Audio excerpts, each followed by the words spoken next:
J'ai poignardé mon gendre dans le noir de la cave familiale, son sang chaud coulant sur mes mains comme un vin de Bordeaux trop corsé, et j'ai souri pour la première fois depuis des mois.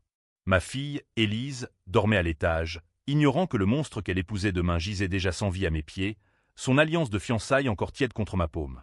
Ce n'était pas de la folie, non. C'était de la justice, une vengeance si pure qu'elle en devenait poétique, comme un vers de Baudelaire gravé dans la chair. Paris, cette ville des lumières qui cache tant d'ombre, m'a vu naître et me consumer. J'y ai élevé Élise seule, après que son père, ce lâche d'avocat, nous ait quittés pour une stagiaire aux cuisses plus fermes que mes ambitions. J'étais Claire Duval, galeriste rue de Rivoli, une femme qui vendait des rêves en toile huilée à des millionnaires qui ne savaient même pas lire Rimbaud. Élise, ma perle, ma vengeance incarnée, avait rencontré Antoine lors d'un vernissage en 2022. Il était beau, ce salaud, cheveux noirs ondulés, sourire de loup affamé, et un accent provençal qui faisait fondre les cœurs comme du camembert au soleil. Il est parfait, maman, avait-elle roucoulé, les yeux brillants. Parfait? J'aurais dû voir les fissures dès le premier regard. Le mariage était planifié comme une opération chirurgicale. 100 000 € de budget, un château en Normandie loué pour l'occasion, des invités triés sur le volet, politiciens, artistes, et ces parasites de la haute bourgeoisie qui sirotent du Dom Pérignon en feignant l'empathie. Antoine avait insisté, seules les personnes importantes seront invitées, Élise. Les autres, qu'elles aillent au diable. J'avais ri, alors. Quelle ironie! La veille, lors du dîner de répétition, il m'avait pris à part dans le jardin du château, sous un ciel plombé de nuages normands. Claire, vous êtes une femme exceptionnelle. Mais Élise, elle mérite mieux que cette vie de galeriste fauché. Ses mots étaient doux, empoisonnés comme un absinthe frelaté. Il proposait un partenariat. Il injecterait des fonds dans ma galerie, en échange de... Quoi? De mon silence, peut-être. J'avais refusé, poliment, mais son regard s'était durci, comme un marbre froid sous la pluie. Ce soir-là, de retour à Paris en train, j'ai fouillé son téléphone. Un vieux truc de mère paranoïaque. Un code PIN deviné en 5 minutes parce que l'idiot utilisait la date de naissance d'Élise. Les messages m'ont giflé plus fort qu'un coup de cravache. Antoine n'était pas un simple golden boy. Il était un escroc, un faussaire qui avait ruiné des familles entières en vendant des tableaux bidons comme des monnaies authentiques. Pire, il avait une maîtresse, une certaine Margot, une avocate aux ongles manucurés qui signait ton amour éternel sous des photos où il baisait sur un yacht à Cannes. Et le clou, un mail à un complice, le mariage avec Élise et le cheval de Troie. Une fois les 100 K en poche, on disparaît. La vieille Claire paiera pour tout, j'ai déjà planté les preuves. Mon cœur a cogné comme un tambour funèbre. 反背 C'était un océan de trahison, un gouffre où Élise allait se noyer. J'ai pensé à mon mari, ce traître qui nous avait laissés pourris. À ma propre jeunesse gaspillée dans des galeries où les hommes me reluquaient comme des œuvres à vendre. Non. Pas Élise. Pas ma fille. J'ai conduit jusqu'à la cave de notre immeuble haussmannien, là où je stockais les vins et les secrets. Le couteau à huîtres, aiguisé pour les festins, attendait. J'ai attendu qu'il rentre, ce soir-là, feignant le sommeil quand il a glissé dans l'appartement, croyant Élise endormie. Il est descendu, curieux de mon appel laconique. « Viens, Antoine. » Un dernier verre avant le grand jour. La cave puait le moisi et le Bourgogne oublié. Ses pas ont résonné, confiants. « Claire, qu'est-ce que... » La lame a plongé, 2 fois, dans le ventre mou. Il a gargouillé, surpris, ses yeux écarquillés comme ceux d'un cerf aux abois. Pour Élise, ai-je murmuré, en le regardant s'effondrer. Son sang a taché les étiquettes des bouteilles, un rouge si vif qu'il en devenait vulgaire. J'ai traîné le corps plus loin, dans l'ombre, et j'ai effacé les traces, gants en latex de la galerie, acide pour dissoudre les preuves. Mais le twist, j'ai pris son téléphone et j'ai envoyé un message à son complice. Tout est prêt. Rendez-vous au port demain. Puis, j'ai planté les bijoux volés dans ma propre chambre, appelant la police anonymement, un cambriolage rue de Rivoli. Vite. Le matin, Élise a pleuré quand on a annoncé la disparition d'Antoine. Il a dû fuir, maman. Peut-être une urgence. J'ai serré sa main, le cœur serré comme un étau. La police est venue, fouillant l'appartement. Ils ont trouvé les bijoux, volés lors d'un casse récent, a dit l'inspecteur, un moustachu bedonnant nommé Leclerc. Madame Duval, vous saviez qu'Antoine était lié à un réseau de faux. J'ai feint la stupeur, les larmes coulant comme du vin versé. Non. Mon Dieu, non. Élise m'a regardée, brisée, mais vivante. J'avais gagne titaille, oui, mais pour elle. Le mariage annulé, les 100 K sauvés dans un compte offshore que j'ai gelé avec un hacker payé au noir. Antoine, disparu, digéré par l'égout parisien. Mais la vengeance ne s'arrête pas là. Son complice, ce rat de porc, a mordu à l'hameçon. J'ai suivi le plan, me pointer au port de Marseille, seul, avec un sac d'argent factice. Il s'appelait Raoul, un voyou aux cicatrices de couteau, et il a ri quand il m'a vu. La veuve vengeresse, Antoine t'a baisé, hein? J'ai souri, tirant le revolver acheté dans le marais au dealer. Un coup dans la rotule, pour qu'il hurle. Où est l'argent vrai? A-t-il geint. J'ai visé la bouche. Dans l'enfer où Antoine pourrit. Le corps a coulé, lesté de pierre du vieux port. 2 morts pour une trahison. Était-ce justice ou folie maternelle? Paris bruissait de rumeurs. Les journaux titraient « Disparition mystérieuse avant un mariage somptueux ». Élise s'est repliée, mais j'étais là, la forçant à peindre, à vivre. « Maman, tu es si forte », murmurait-elle. Forte? J'étais un monstre en talons loup-boutin. Le twist est venu des ombres. Margot, la maîtresse, m'a contacté. « Je sais ce que tu as fait, Claire. » Antoine m'a tout dit. Une confrontation dans un café de Montmartre, sous la pluie fine. Elle était belle, vicieuse, avec des lèvres peintes en rouge sang. On partage? Ou je te balance? J'ai ri, doucement. Partage quoi? Un fantôme. Elle a sorti son téléphone, des enregistrements, Antoine confessant ses plans, ma voix dans la cave? Non, impossible. Mais elle bluffait, ou pas? La tension montait comme un opéra wagnérien. J'ai suivi Margot jusqu'à son appartement haussmannien, rue des Martyrs. Elle vivait dans le luxe volé, des toiles que j'aurais pu vendre 2 fois plus cher. La nuit, je suis entré, serrure forcée, comme dans un roman de Simenon. Elle dormait, nue sous la soie. J'ai hésité, le cœur battant. Tu es une femme? Une rivale? Non, mieux, ruinée. J'ai incendié les dossiers, les disques durs, tout. Les flammes ont léché les rideaux, et elle s'est réveillée en hurlant. Claire. Salope. J'ai fui dans la nuit, le feu illuminant la scène comme un bûcher. Mais Raoul avait un frère, un flic corrompu à la PJ. Il a débarqué chez moi, Élise à l'université. Madame Duval, on sait pour Antoine. Et Raoul. Son badge brillait sous la lampe. Geignait, bien sûr, offrant du cognac. Inspecteur, vous me prenez pour une criminelle. Il a ri, amer. Pire, une mère. La décision, le séduire ou le briser. J'ai choisi les 2. Une nuit de mensonge, son corps sur le mien comme un poids mort, et au matin, son arme dans ma main. Un accident, ai-je dit aux collègues. Il a glissé sur le tapis persan. 3 corps. La vengeance s'emballait, un train sans frein dans les catacombes. Élise a commencé à douter. Maman, pourquoi tant de morts autour de nous? Ses yeux, verts comme les miens, me transperçaient. J'ai menti, encore, le destin, ma chérie. Paris est cruel.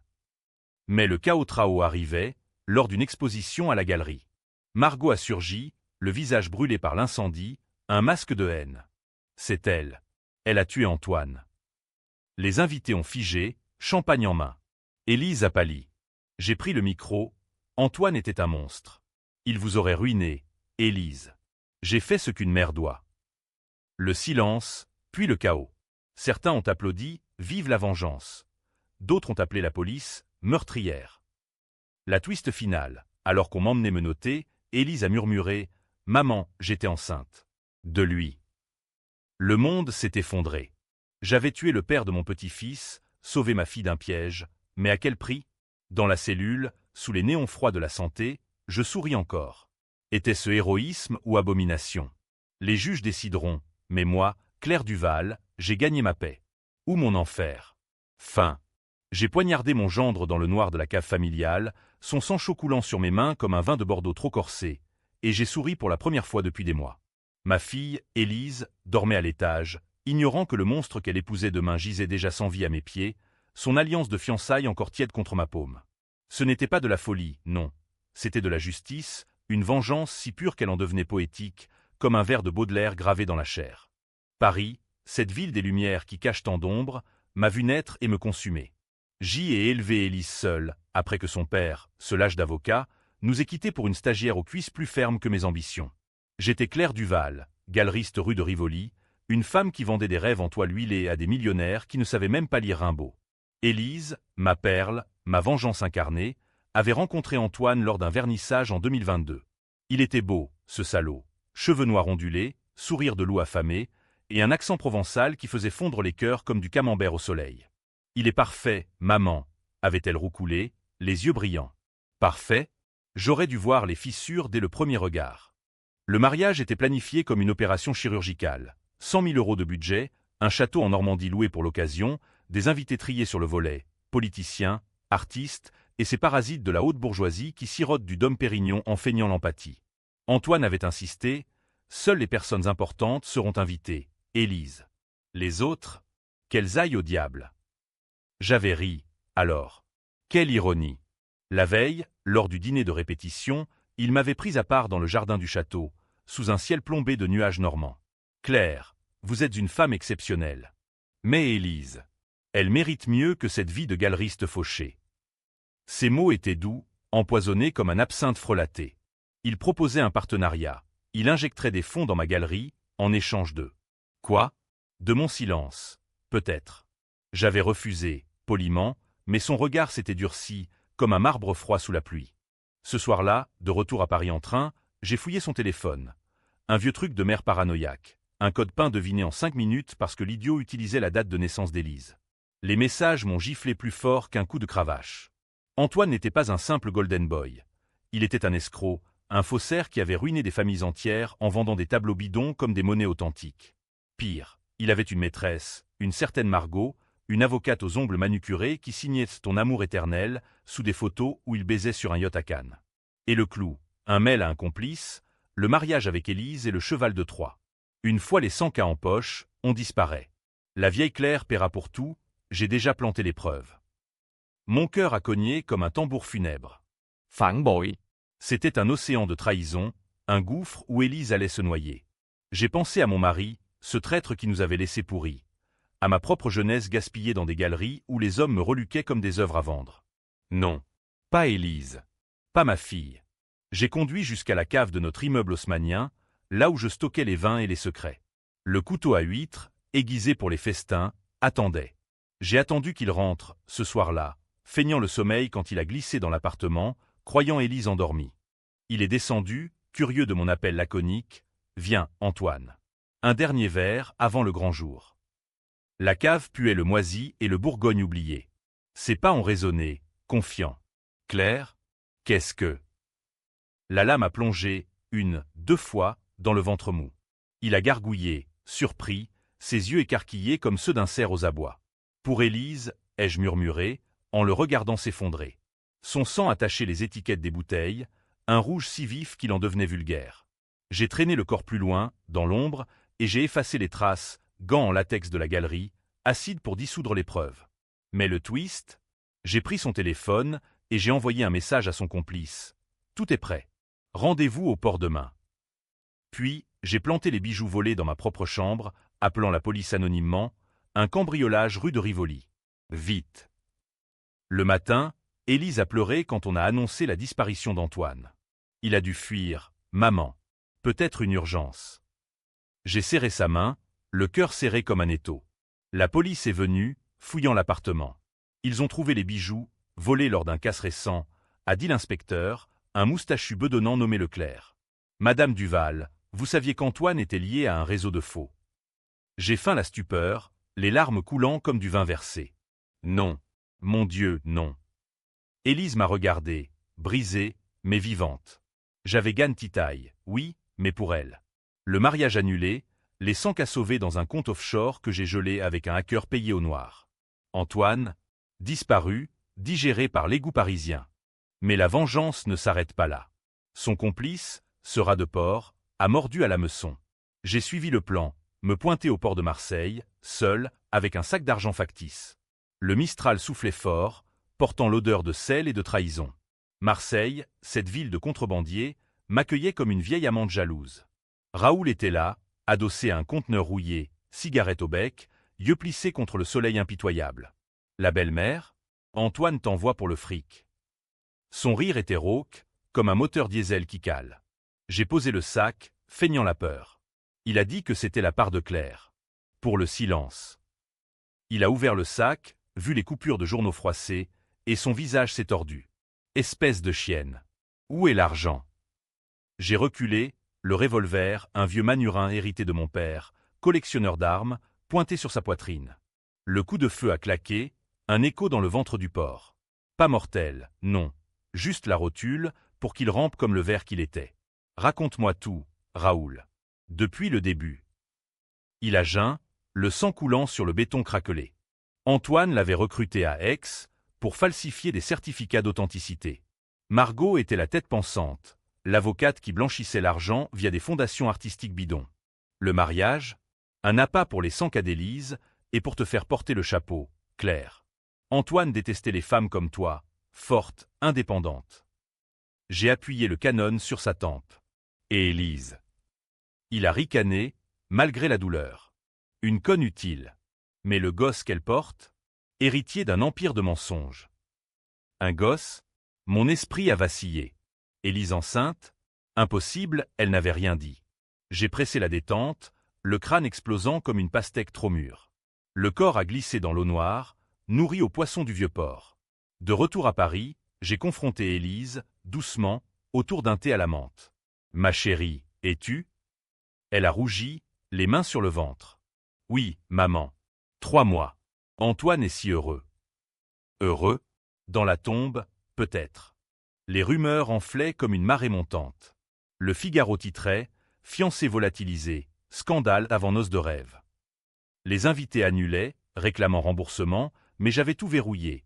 Contrat en béton, avocat véreux. La galerie prospérait, ironie du sort, sur la vague du scandale.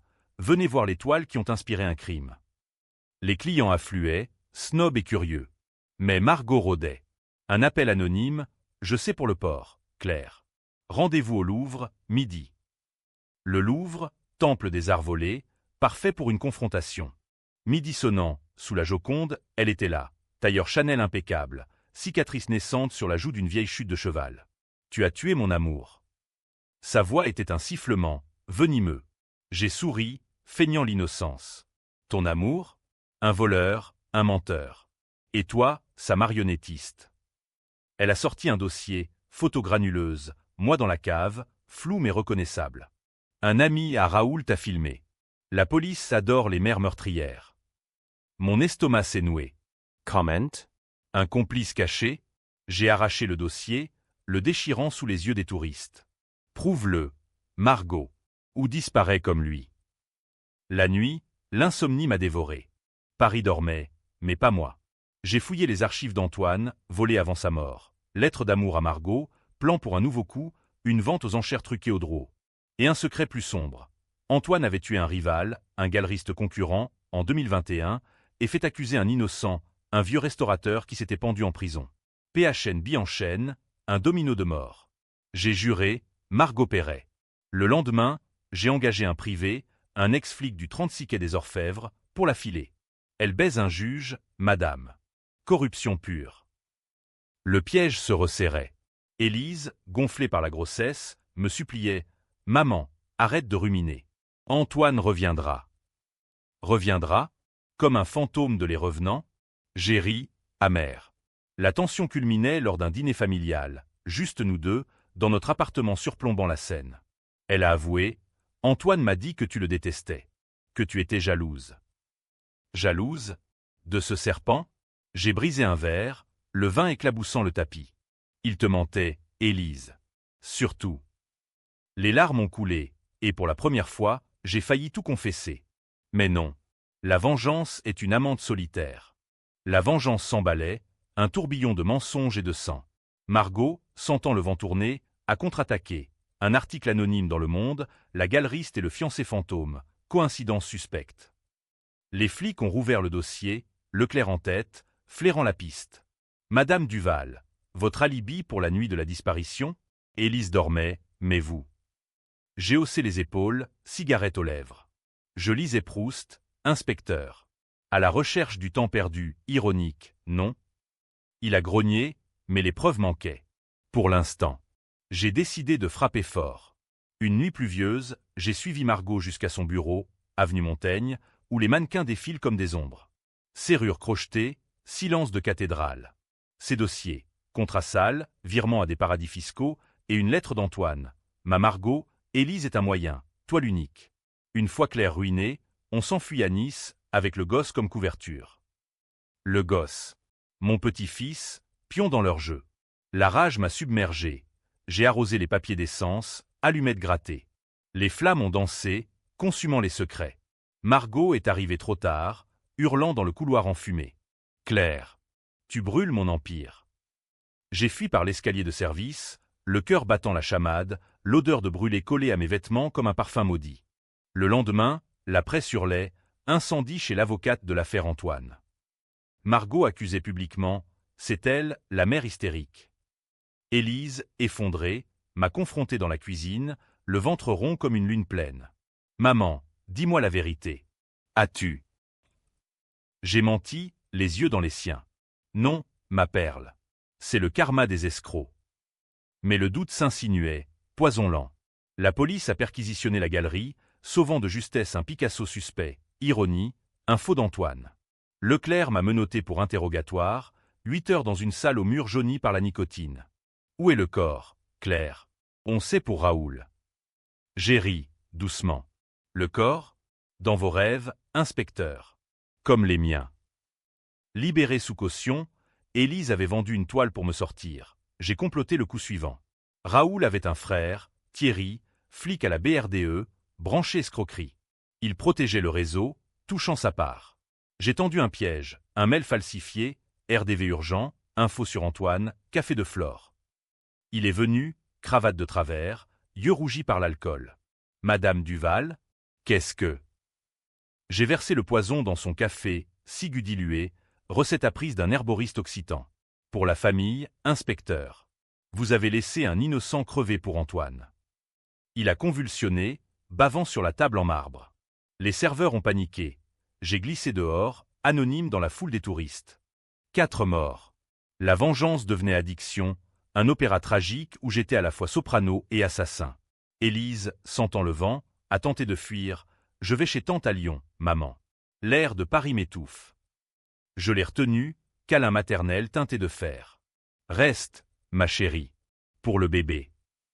Le bébé, mon encre, ma faiblesse.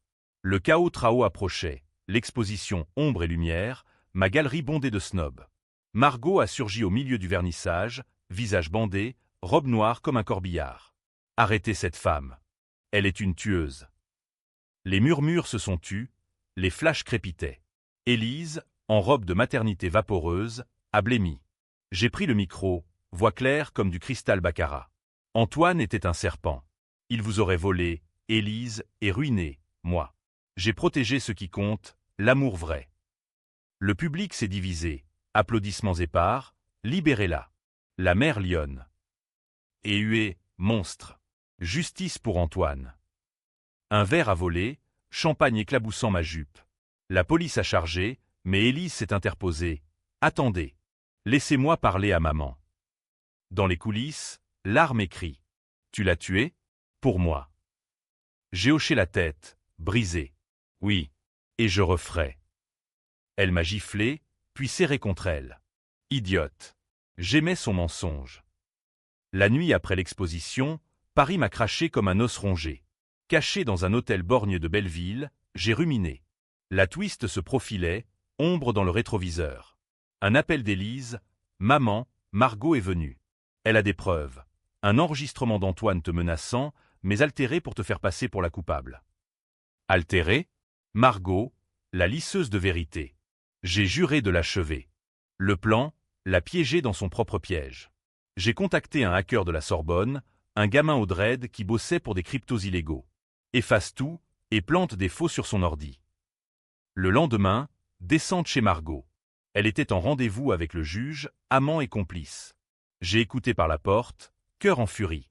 Claire paiera pour Raoul et Thierry. On dira qu'elle a tout orchestré. Le juge, voix suave, et le fric d'Antoine. À nous, chérie. J'ai forcé l'entrée, revolver en main. À moi, plutôt. Le juge a pâli, levant les mains. Margot a ri, hystérique. 4 morts. Claire, tu es finie. J'ai tiré dans le plafond, plâtre pleuvant comme neige sale. 5, si tu bouges. Le chantage. signer une confession pour les crimes d'Antoine ou mourir. Elle a signé, tremblante, encre coulant comme larmes. Mais le twist a frappé comme un coup de tonnerre. Élise débarque, essoufflée. « Maman, j'ai trouvé les mets. Antoine, il savait que tu fouillais son phone.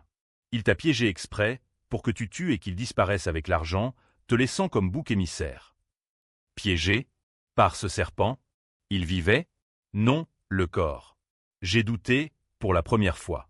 Margot a gloussé, il est à Monaco, le salaud. Avec une nouvelle. Rage pure.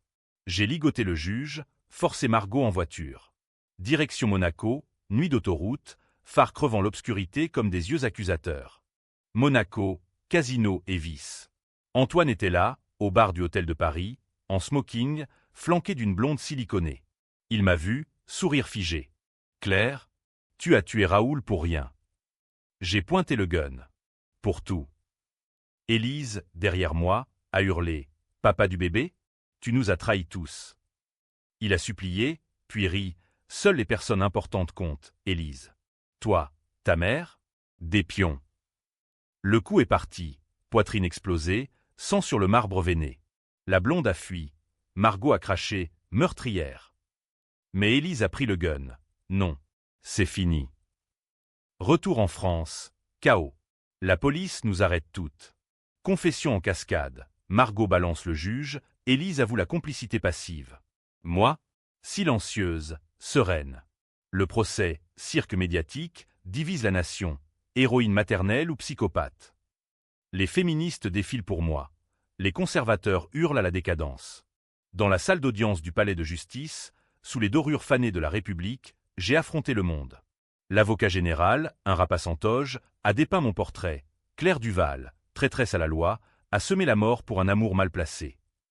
Mes témoins, Élise, enceinte jusqu'aux yeux, voix brisée, elle m'a sauvé d'un monstre. Margot, en cage de verre, a menti, elle est folle, jalouse. Mais les preuves, confession, mais ont tourné. Le juge, une femme aux yeux d'acier, a suspendu, décision controversée à venir. La twist finale, celle qui clive. Pendant la détention, Élise accouche. Une fille, nommée Liberté. Elle me l'apporte en visite, minuscule point serré. Pour toi, maman. Elle a tes yeux.